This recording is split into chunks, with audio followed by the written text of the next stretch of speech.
2020 is just the craziest year of all time. Just think of all the things that have happened that you never thought were going to happen. And now tie-in, I understand this one is not as important, but it's still something that we can talk about. We are going to get Orange Cassidy, a guy that sent people crazy a year or so ago when he got signed to AEW, taking on future Hall of Famer and professional wrestling legend Chris Jericho. Somebody call me Charlie and slap me in the face. Don't do it. But my name is Simon Miller. Thank you very much for joining me for another episode of Ups and Downs, where we do a little bit of a grind.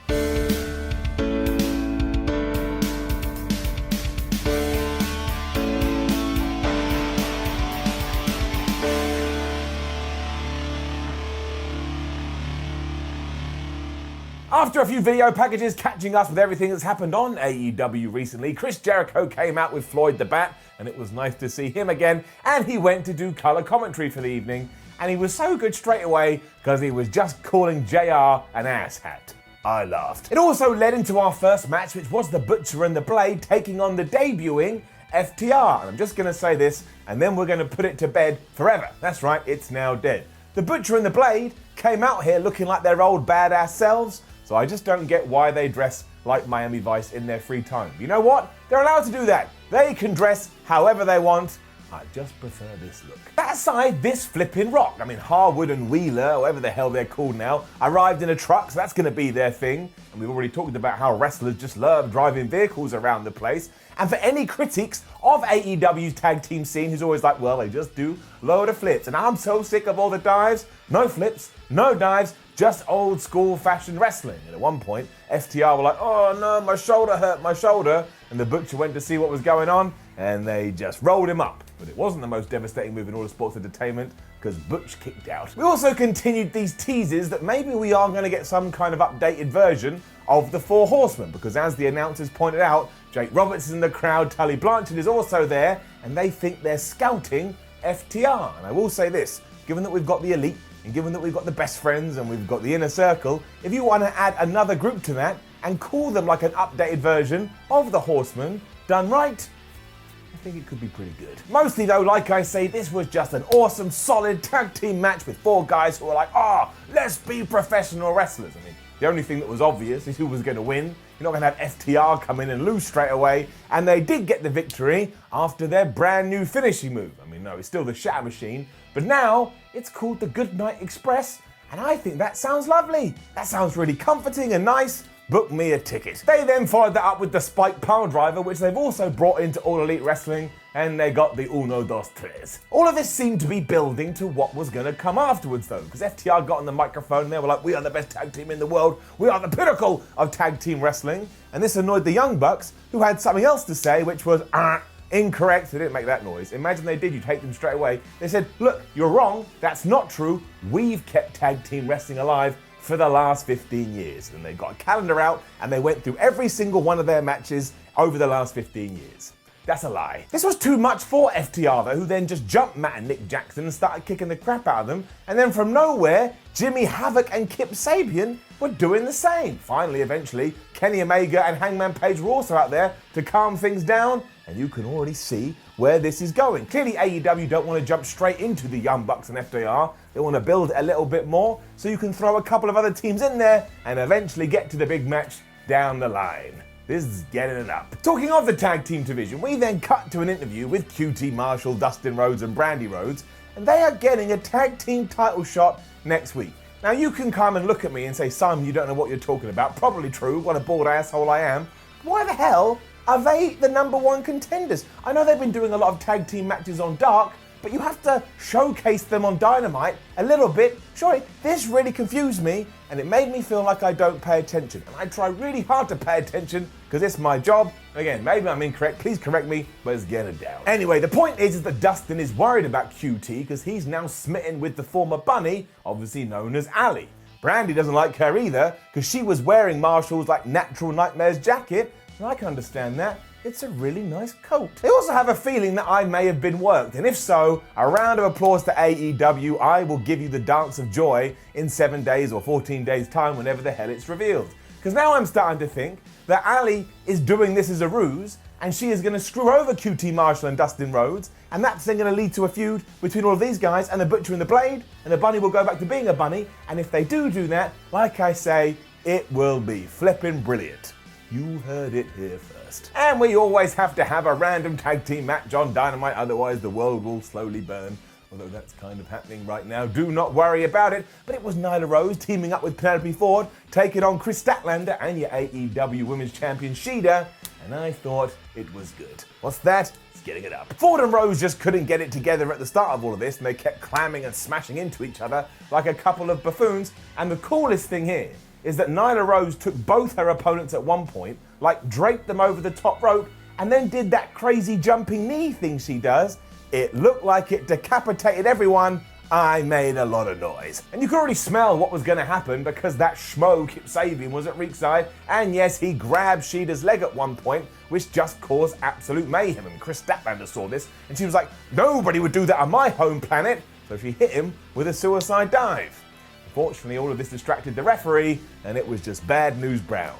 Not the wrestler, it was just bad news. Because Rose threw the title to Ford, who then whammed that right into the head of Shida, and it meant Penelope got a visual pinfall over your champion after she also used a fisherman suplex. The commentators also did a great job here because they're like, oh my gosh, does that mean we're going to get Penelope Ford versus Shida? And while I'm fine with that bout, I would say, if I was in charge of making matches, I would watch this and go, no, I saw her cheat. Just because the referee didn't see it, I saw it. I'm sat in the back viewing all of this. Either way, I enjoyed it. The funniest video with Darby Allin then followed. It was like some kid who had fallen asleep and then all his dreams came true because of course he would have been dreaming. It was like a kid's cartoon, and I mean that in the most complimentary way possible. Because Darby was telling us that he's not yet cleared to wrestle when Tony Hawk, yes, that Tony Hawk, just appeared like he was a genie from the bottle and said, you don't have to be cleared to skate, so why don't you skate, my friend? And Darby Allin skated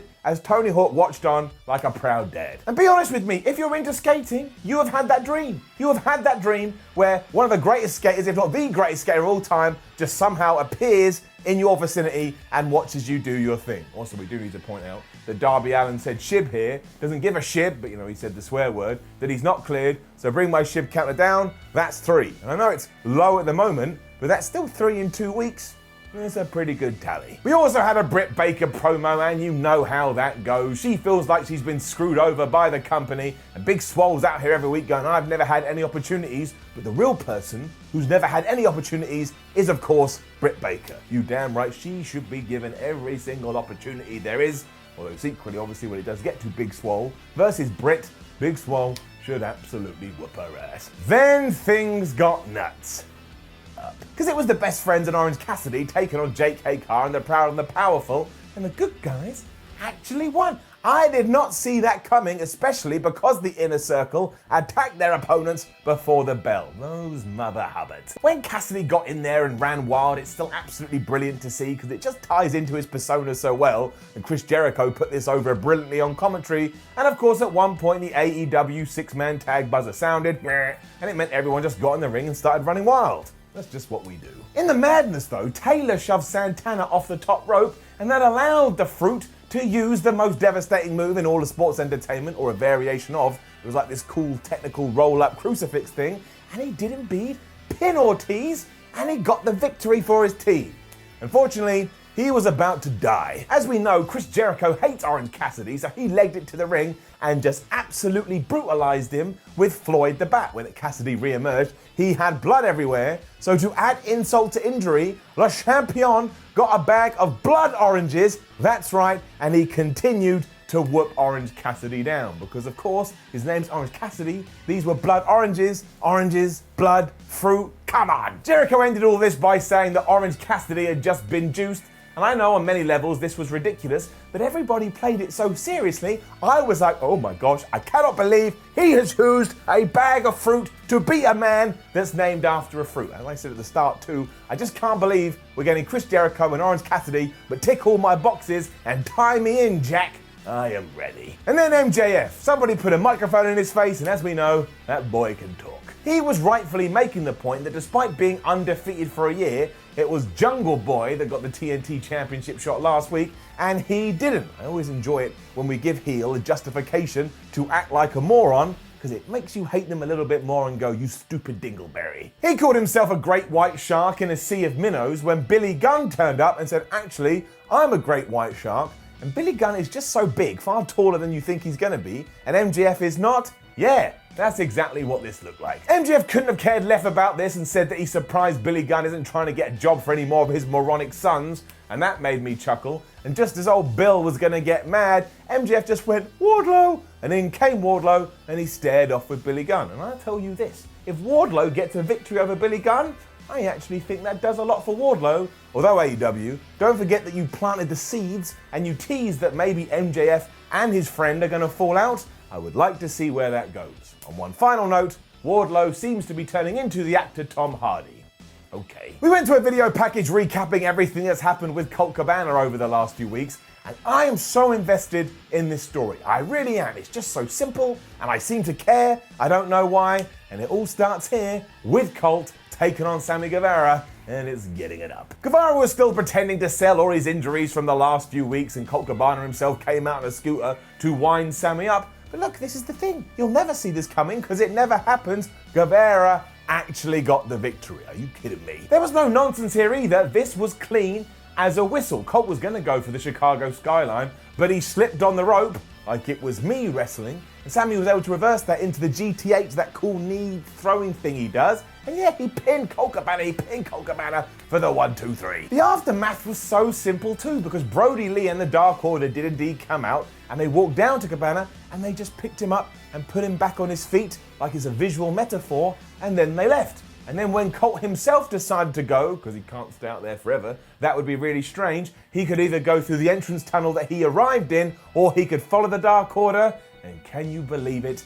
He picked that one. What is he doing? It carried on later too when Dasher tried to interview him, and what door was he outside of? It was Brody Lee's, and he gave it a knock and he went in. I wonder what they were discussing, probably where those lovely Dark Order flyers got printed. We weren't done either, because then back in the ring, Sammy Guevara, being the usual moron that he is, saying, I'm the best wrestler ever, play my music, we're gonna have a little bit of a shindig, when he got interrupted by the one and only Matt Hardy, and he had a message for old Sam, which was, look, you could be the future. You remind me of a young me, but there's one thing you gotta do, that's two. There's one thing you gotta do, you gotta leave Chris Jericho. He's trying to break him up. Quite rightfully though, Guevara decided that he wasn't gonna trust Matt Hardy, because over the last few weeks, Matt Hardy has tried to kill him in a golf cart. It's true, he has, I wouldn't trust him either. All of this kept triggering something in Hardy's brain though, and it was like keyword association. So when Sammy Guevara said fact, Matt Hardy turned into Matt Hardy version 1. And when Sammy Guevara said broken, of course Matt Hardy turned into Damascus. And when he was there, and acting like that crazy fool, he said to Sammy Guevara, I'm going to eat you. That's quite the escalation. Hey man, come join me, and I'll take you away to the top. To saying, I'm a cannibal, Hannibal Lecter, eat your heart out. I like this feud though, I like where it's going, and I already know that some people are going to be like, I don't like all the Matt Hardy stuff. I think it's fun, I think it's silly, and as a fun and silly person, I can easily buy in. He then had a very interesting video with one Joey Janela. He was telling us from a bar how much he feels like an afterthought these days, because a few months back, wherever the hell it was, he was main eventing against Jon Moxley, and now he's just some, I don't know, jobber that can't even get on the show. At this point though, Sonny Kiss pulled up in a car and said, Joey, what are you doing? Get in. And they drove off as To Be Continued came up on the screen. Now I'm pretty sure these two have teamed together before. They're two people that I would like to see on my television more too. I will see where it goes. I like it, intrigued. A Jon Moxley interview then went very badly for the champ, but once more, it's just the simple angles that have the biggest impact. Give it up. Mox was pissed off because he was hurt and also let us know his secret like he was the Incredible Hulk, saying the reason he's so dangerous is that he's very, very miserable. And the reason he's doubly miserable today is because Taz has been treating him like a joke and isn't taking him seriously, but he'll prove all that wrong at the Fyter Fest. Instead, the man who loves the color orange turned up, and man, Taz is so good when he's all angry and just shouting. He didn't even want the microphone here. It was Alec Mares, get out, and he was just telling Jon Moxley how it was going to be. This was also a little bit of a diversion tactic because Brian Cage arrived. He started to beat up our champion, including like spine bustering him into a car. It was just Brian and Jon going crazy. Like I've always said, when you call them Brian and Jon, it sounds like two accountants have just brawled out of the office, and I haven't had it. He also threatened to powerbomb Jon Moxley on the car as well, but Taz was like, look, no, we've sent our message, let's get out of here. But Brian Cage wasn't listening to him. Brian Cage had his own plans, and he picked up Jon Moxley and threw him into the car windshield. And I'll tell you why this was good. Because even though he has some kind of relationship with Taz, he's not listening to him. He's his own man, and, forgive the pun, he's uncaged. That means none of this bodes very well for Mox, even though I do think he will retain at Fyter Fest. But this is just working all around. Like I say, somehow, Taz may be the MVP of the whole thing. Taz is good. For the second week running, our main event was also the open challenge for the TNT Championship. And don't forget how smart that is. If you keep telling the fans this thing is important, we go, okay, cool, it's important. Easy up. It was Mark Quinn from Private Party and Cody, and it was just top stuff. Because not only does Cody feel like a main eventer, so having him in a showcase match like this is just exciting, but it also allows Mark to raise his game because he was showing off all these impressive moves, including at one point giving Cody a 450 from the top rope when Cody himself was lying on the ramp. Mark Quinn, you absolutely nuts. They also shook hands at the start of this, but the whole story and the finish revolved around the fact that Quinn had hurt his ankle a couple of weeks ago. And you remember that? It was a huge thing on Dynamite at the start of one of the shows when they were having a tag team match against Kenny Omega and Matt Hardy. And I love that. It makes me feel rewarded for watching every single week. And now I feel warm and fuzzy inside. Cody also went after this ankle like a dog with a bone. And I still think we may be teasing that he goes heel at one point. I may be wrong. I may be barking up the wrong tree. That's two dog puns. Don't know why I'm doing it.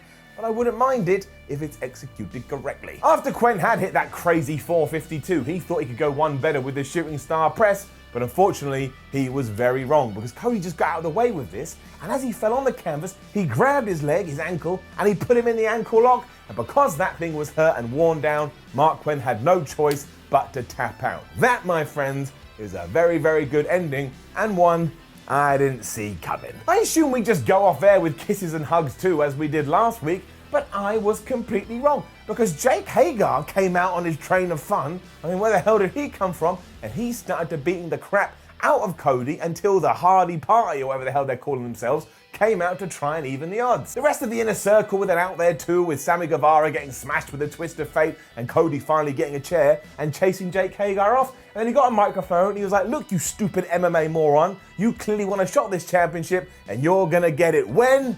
At the Fyter Fest. Ooh, da lally. So there you go. And actually, when you go through this episode of AEW Dynamite, they have around about 82,462 stories that are all interlocking and all interconnecting. And I actually think that's the best way to have your professional wrestling show, because you're invested every single time. Look at me doing my weird machine hands. But this wasn't the best episode that I've seen. And little bits of it were not mundane, but it felt like that as opposed to whoosh. But it was still so easy to watch, and it did such a good job of building everything to where they want to go. And that's why it gets an up. Now, don't forget to leave a comment below and let us know what you thought about last night's episode of AEW Dynamite. And of course, we have to have the usual thing. There's so biased towards AEW. Even though I'm biased towards wrestling, I'm going to get a t-shirt with that one day and just lick it all the time because I'm weird. Like the video, share the video, subscribe to the channel, then head over to WhatCulture.com and read yourself some articles. Follow WhatCulture on Twitter, WhatCulture WWE. Watch more videos here on WhatCulture Wrestling. It's like what the Ultimate Warrior used to do. Don't talk about him, he's a controversial cat. My name is Simon for WhatCulture. Thank you for joining me as always. And if you are a fan of ups and downs, make sure you come back on Saturday when we up those downs for SmackDown. It was taped this week. I know one of the angles.